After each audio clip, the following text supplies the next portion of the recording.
Admiral Deho was drinking his third cup of coffee when the universe started screaming. The Earth Defense Command Center had been quiet for weeks. Most days, they monitored space junk and tracked mining ships. Nothing exciting ever happened this far out in the galaxy's forgotten corner. Earth was still on the galactic quarantine list, a dangerous death world that civilized species avoided. But today was different. The communication arrays lit up like a Christmas tree. Admiral Communications. Officer Yujin called out from her station. I'm getting emergency transmissions from 17 different star systems, all at once. Deho set down his coffee and walked over. The main screen showed a map of local space, with red warning lights blinking across multiple sectors. Each light represented a star system in distress. What kind of emergency? He asked. Eugene's face went pale as she listened to her headset. Sir, they're saying something is eating entire planets. The Zephyrian homeworld just went dark. Complete radio silence. The Zephyrians were made of living crystal. Their technology was thousands of years ahead of Earth's. If something could destroy them, what hope did anyone else have? More reports flooded in. The energy-based luminals had abandoned their solar cities. The proud Aquarian fleet was scattered across space, running from something they wouldn't even name. These were species that had ruled the galaxy for millennia, and they were all running scared. Show me the visual feeds, Deho ordered. The screen changed to a live transmission from the Kepler 442 system. What they saw made everyone in the command center go silent. A massive shadow moved between the stars, but it wasn't just darkness. This thing seemed to eat light itself. Where it passed, space became empty, not just of planets or ships, but of everything. Even starlight died. The transmissions are calling them void devourers, Eugen whispered. Ancient things that have been sleeping for millions of years. Now they're awake and hungry.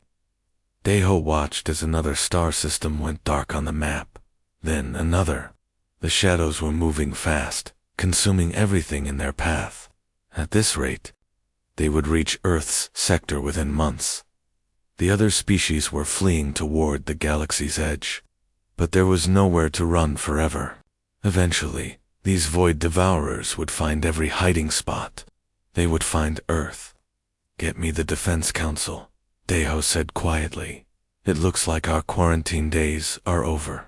The universe was crying for help, and Earth might be the only one crazy enough to answer. The emergency meeting lasted 6 hours. Admiral Deho sat across from Strategic Commander So-young in the underground bunker that served as Earth's military headquarters. Between them lay reports from across the galaxy, all saying the same thing. The void devourers were unstoppable. Let me understand this correctly, So-young said, rubbing her tired eyes. Every advanced civilization in the galaxy is running away from these things.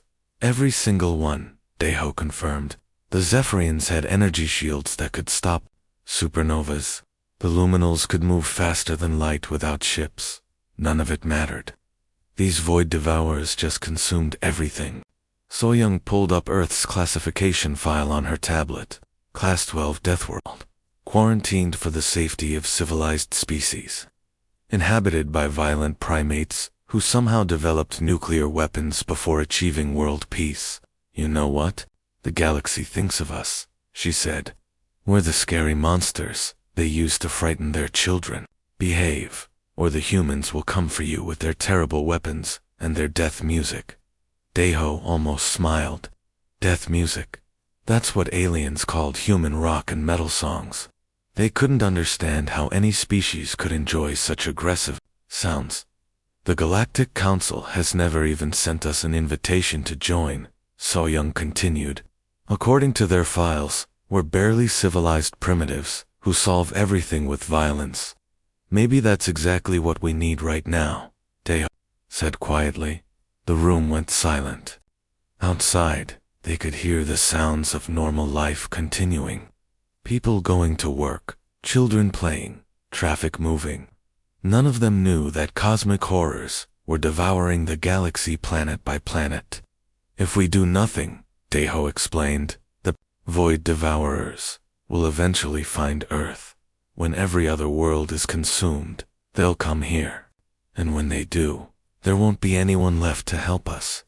So-young looked at the star charts, showing the advancing darkness.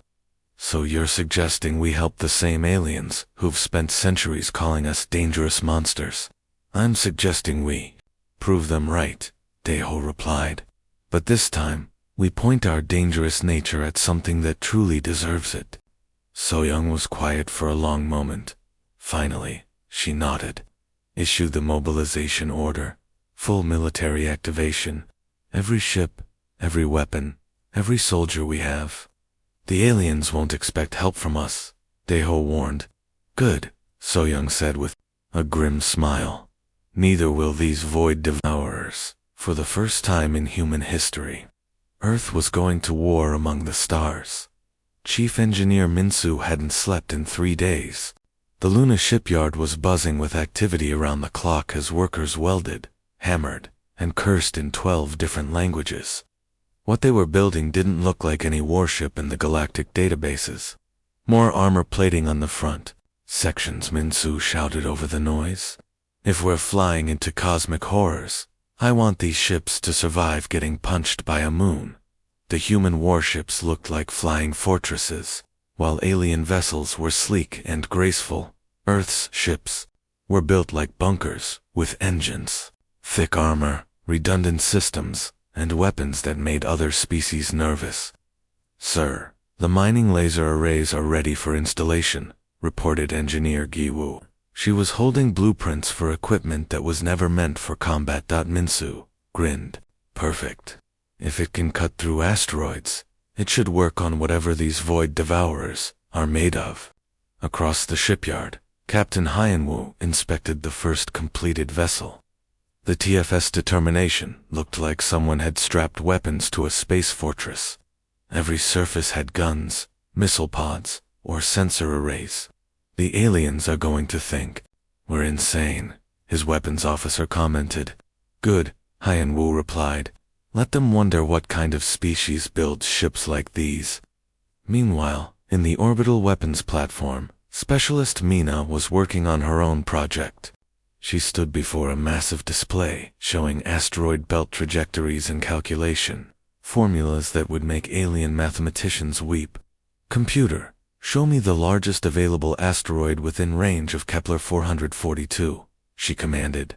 The display highlighted a rock the size of a small mountain. Mina smiled and began calculating thrust vectors, acceleration rates, and impact trajectories. Other species used energy weapons and particle beams. Humans preferred to throw really big rocks, really fast.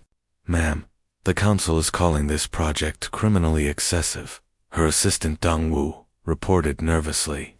Tell the council that excessive is exactly what we're going for, Mina replied. These void devourers want to eat planets.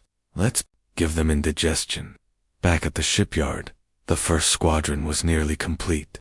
Minsu watched as fusion reactors, normally used for power generation, were modified into weapons that could melt through ship hulls. Mining charges became ship-killer missiles. Even the construction mechs were being fitted with combat modifications. No, Minsu said to his team. Other species spend centuries developing new weapons technology. What do? Asked Jiwoo. We take a mining laser and ask, what happens if we make it bigger and angrier? The first Terran war fleet was ready to launch, and it was absolutely terrifying. The Kepler 442 system was dying when the human fleet arrived. Captain Hyanwu stood on the bridge of the TFS Determination, watching the main screen with grim determination. The beautiful blue-green world that had been the Aquarian homeworld was now covered in writhing shadows. Massive tentacles of pure darkness stretched across continents, draining the light from everything they touched. Sir, we're getting evacuation signals from the refugee fleet, Communications Officer Sujin reported. The Aquarians are telling us to run. They say nothing can stop these things. Through the viewports, they could see the alien evacuation. Fleet thousands of ships fleeing in panic. The elegant Aquarian vessels looked like silverfish scattering before a predator. Some ships were damaged, trailing atmosphere and debris. How long until the planet is completely consumed? Hien Wu asked. At current rate, maybe 6 hours, replied Navigator Tae-Young. Hien Wu nodded. Signal the fleet. All ships, attack formation, we're going in. Sir Sujin's voice cracked. The aliens are saying we should retreat. They're begging us to run while we still can.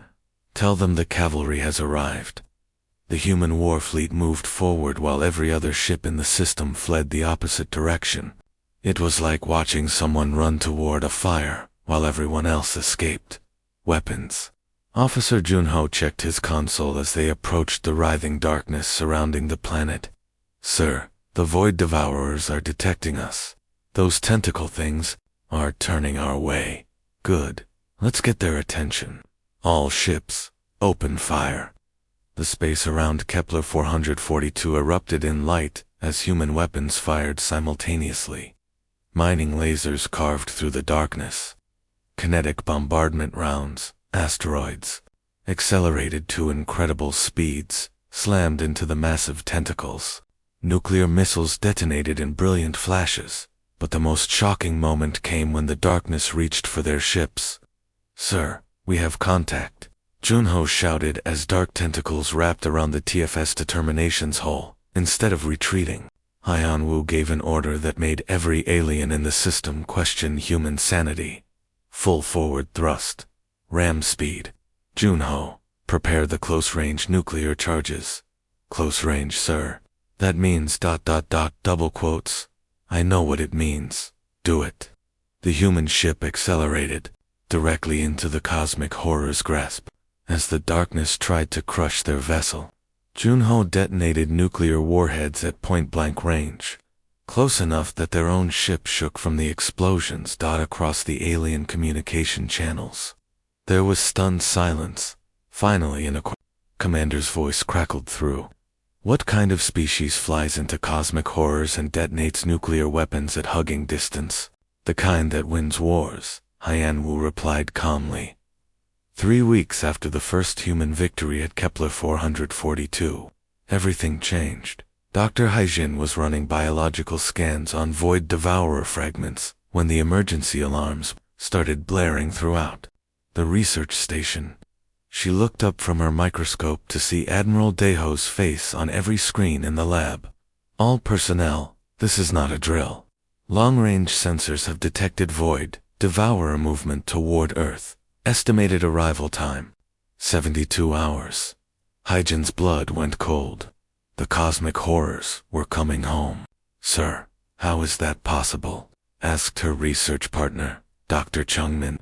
The nearest Void Devourers were 3 star systems away. The answer came from Communications Officer Yujin's voice over the intercom. They've learned to move faster. Analysis suggests they're adapting to our tactics. They're specifically targeting Earth now, ignoring closer alien worlds. In the command center, Admiral Deho stared at the tactical display with growing concern. The Void Devourers had spent weeks consuming random planets, but now they were moving with purpose. Straight toward humanity's homeworld. They're learning. Strategic Commander Soyoung said grimly. Our surprise attacks worked once, but now they know we're a threat. Meanwhile, in her lab, Haijin was making a discovery that would change everything. Under her advanced scanners, the Void Devourer tissue samples were reacting to different stimuli. When she played recordings of alien distress calls, full of fear and panic, the samples grew larger and more active. But something strange happened when she accidentally played a recording from the recent battle. Captain Hien Wu's voice, shouting battle orders, human war cries, the sound of weapons firing in defiance. The Void Devourer samples didn't grow. They actually shrank back. Changmin, come look at this, she called excitedly. She ran test after test. Alien fear broadcasts made the samples thrive. Human anger recordings made them weaken. Even human music, the aggressive rock and metal that aliens called death music, caused the samples to recoil. I need to call the Admiral, Hyjin said, grabbing her device. 10 minutes later, she was explaining her findings to the entire command staff. The Void Devourers feed on negative emotions, she explained, but not all negative emotions are the same.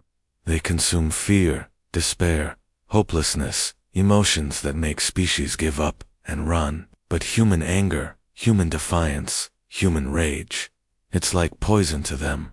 Admiral Deho leaned forward. Are you saying our emotions can actually hurt these things? I'm saying that when other species face impossible odds, they feel fear. When humans face impossible odds, we get angry, and they can't digest our anger. The war strategy was about to completely change. The refugee camp on Mars looked like the galaxy's strangest military academy. Combat. Psychologist Sang-min stood before a mixed group of aliens, crystalline Zephyrians, floating luminals, and aquatic Aquarians who needed mobile water tanks to survive. 3 weeks ago, these beings had been poets, philosophers, and peaceful traders. Now they were learning to become warriors. Lesson 1, Sang-min announced. When something wants to kill you, don't think about how unfair life is. Get angry that it picked the wrong target. A Zephyrian raised her crystal hand, but anger clouds judgment. My people have spent millennia learning to suppress such primitive emotions. And how did that work out when the Void Devourers came? Sang-min asked. Gently. The alien's crystalline form dimmed with shame. We ran. We abandoned our homeworld without firing a single shot. That's not weakness, Sang-min said. That's programming. Your species learned that violence is wrong, that aggression is primitive. But sometimes, primitive is exactly what you need. He pulled up a video of the recent battle at Kepler, 442. The aliens watched as human ships charged directly into cosmic horror tentacles, detonating nuclear weapons at suicidal range. Humans don't fight fair, Sang-min explained. We don't fight with honor. We fight to win, no matter what it costs. And right now, that's what the galaxy needs. Meanwhile, in the communications center, Officer Yuri was working on her own project. She had collected every human war cry, battle song, and aggressive chant she could find. From ancient Viking battle hymns to modern military cadences. Broadcasting on all frequencies, she announced into her headset. Any allied ship in combat zones? Tuned to frequency 7.4. It's time to learn what humans call pump-up music. Across 17 star systems, alien crews suddenly heard sounds they'd never experienced. Human voices shouting defiance, drums beating, like war hearts, guitar riffs that made their alien nervous systems surge with unfamiliar energy. Back on Mars, the transformation was remarkable.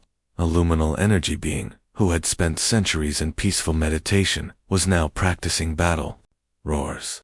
An Aquarian trade captain was learning to channel his fear of losing his family into fury at the things threatening them. I still don't understand, admitted a young Zephyrian. How does anger make you stronger? Sang-min smiled and played a recording of humans defending their wounded comrades. The desperation, the rage, the absolute refusal to give up. Because, he said, when humans love something, we become absolutely terrifying to anything that tries to take it away. The galaxy was learning to fight like humans. The Nexus was a place where space itself was broken. Admiral Deho stared through the viewport of the flagship TFS Defiance as they approached the heart of Void Devourer territory. Reality bent and twisted around them. Stars appeared upside down, gravity pulled in 3 directions at once, and time seemed to stutter like a broken video. Sir, we're losing ships to spatial distortion, Fleet Coordinator Ji-yoon reported from her station. Her fingers flew across the controls, trying to keep the massive combined fleet in formation. The luminal vessels can't handle the reality shifts. 2 Aquarian ships just folded in half. Behind them stretched the largest war fleet the galaxy had ever seen. Humans, aliens who had learned to fight, and even some species that had never fired a weapon in their entire history. All following Earth's admirals into what everyone knew was a suicide mission. "Keep them together, Jiun," Daeho said calmly. "If we spread out in this chaos, we'll never find each other again." In the communications bay, broadcasting specialist Tajin was preparing for the most important broadcast of his life. His console was loaded with every piece of human music that had ever inspired courage, defiance, or pure stubborn determination. "Sir, ready to transmit on all frequencies," he reported.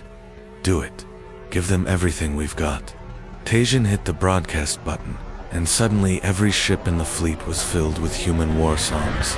Ancient battle hymns mixed with modern rock anthems, military marching songs blended with heavy metal that made alien nervous systems tingle with unfamiliar energy.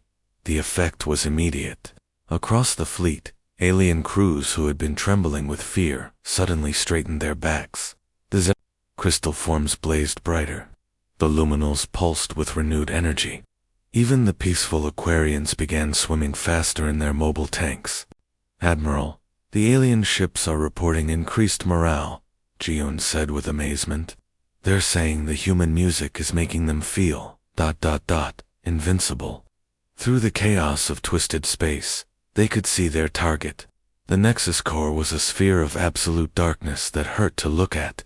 It was where the Void Devourers were born, where they returned to feed, and where reality went to die. "All ships prepare for final assault," Daeho announced. "We're going into the heart of cosmic horror itself. Remember, we're not just fighting for our worlds. We're fighting for the right of life to exist in this universe." The suicide fleet charged into impossibility, with human war songs echoing through broken space. Inside the Nexus core, reality had completely given up trying to make sense. Science Officer Wu Jin clung to his workstation as the TFS Defiance shook violently. Around them, space folded like origami, and the laws of physics seemed to be having a nervous breakdown. But his scanners were picking up something incredible. "Admiral," he shouted over the chaos, "I'm reading massive data structures inside these Void Devourers. They're not just monsters. They're some kind of biological computer system." Admiral Daeho stumbled over to Wu Jin's station as another reality wave hit the ship. "What kind of computer system eats planets?" "The kind designed to clean up the universe," Wu Jin replied, his eyes wide with realization. "Sir, these things aren't invaders. They're the universe's immune system. But something went wrong with their programming millions of years ago." On the main screen, they could see the heart of the Nexus, a massive void devourer, the size of a moon, pulsing with dark energy. Tendrils of nothingness reached out from it, trying to grab their ship. "You're saying the universe created these things?" Admiral Daeho asked. "To clean up cosmic debris, dead stars, things that were supposed to die naturally," Wu Jin explained, rapidly, "but their targeting system got corrupted. Now they think all life is a disease that needs to be removed." Another officer might have suggested finding a way to destroy the cosmic immune system, but Wu Jin was from Earth, a planet where nothing ever worked the way it was supposed to, and humans had learned to fix problems with duct tape, creativity, and sheer stubborn refusal to accept defeat. "What if we don't destroy them?" he said. Suddenly, "what if we just fix them? Fix cosmic horrors?" Admiral Daeho raised an eyebrow. "Earth's ecosystem is chaotic, right? We have earthquakes, hurricanes, predators, diseases, everything trying to kill everything else. But it works because chaos creates balance." Wu Jin's fingers flew over his controls, uploading Earth's biological data directly into the Nexus core. Information about Earth's violent weather, competitive evolution, and humanity's own chaotic nature flooded into the Void Devourer's ancient programming. "I'm teaching it about controlled chaos," he explained, showing it that life isn't a disease, it's a feature. Conflict creates growth. Struggle creates strength. The massive Void Devourer suddenly stopped moving. Its dark tendrils retracted as new programming spread through the cosmic network. Is it working? Admiral Deho asked. The darkness around them began to change, becoming less empty and more protective. Welcome, Chaos Bringers. A voice echoed through space. We understand now. Life requires guardians, not destroyers. 6 months after the Void Devourers became cosmic guardians, Earth looked completely different. Training Commander Yoon-ji stood on the observation deck of the new Terran Military Academy, watching the strangest sight in galactic history. In the training grounds below, a crystalline Zephyrian was learning hand-to-hand combat from a human drill sergeant. Nearby, a group of peaceful luminals practiced aggressive battle formations, while human war music blasted from speakers. Ma'am, the new class of Aquarian volunteers just arrived, reported Instructor Minho. They're asking if they can learn the nuclear hugging technique that Captain Hyan-woo used in the first battle. Yoonji smiled. Tell them we call it close quarters, nuclear deployment. And yes, we'll teach them. But they have to pass the fear-to-anger conversion course first. The Galactic Council had officially renamed Earth as the Guardian Deathworld, the first Class 12 planet ever granted protective status over the galaxy. Ships that once avoided Earth's sector now came here specifically to request military training. In the Academy's main hall, Admiral Deho was giving his daily lecture to a mixed class of alien cadets. Remember, he said, the goal isn't to become more violent. The goal is to become too dangerous to mess with. There's a difference between being a bully and being someone bullies avoid. A young Zephyrian raised her crystal hand.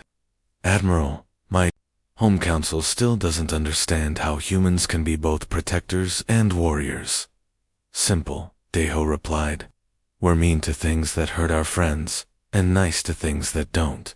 The universe is a big place with lots of dangerous stuff in it. Someone has to be willing to punch the dangerous stuff. The most remarkable change was in the Void Devourers themselves. Now reprogrammed as cosmic guardians, they patrolled the galaxy's edges, protecting developing civilizations from genuine threats, like rogue asteroids and stellar disasters. They had even started sending thank you messages to Earth in broken galactic standard. Commander, Minho said, pointing to the latest recruitment numbers, we have waiting lists from 47 different species. Everyone wants to learn Terran combat philosophy. Yoonji looked out at the training grounds, where former pacifists were learning to be warriors, where advanced civilizations were studying the military tactics of a supposedly primitive species. Funny how that worked out, she mused. For centuries, they called us dangerous monsters. Turns out, they were right. We just needed to find the right monsters to point ourselves at. The universe had learned an important lesson. Sometimes salvation comes from the most dangerous children.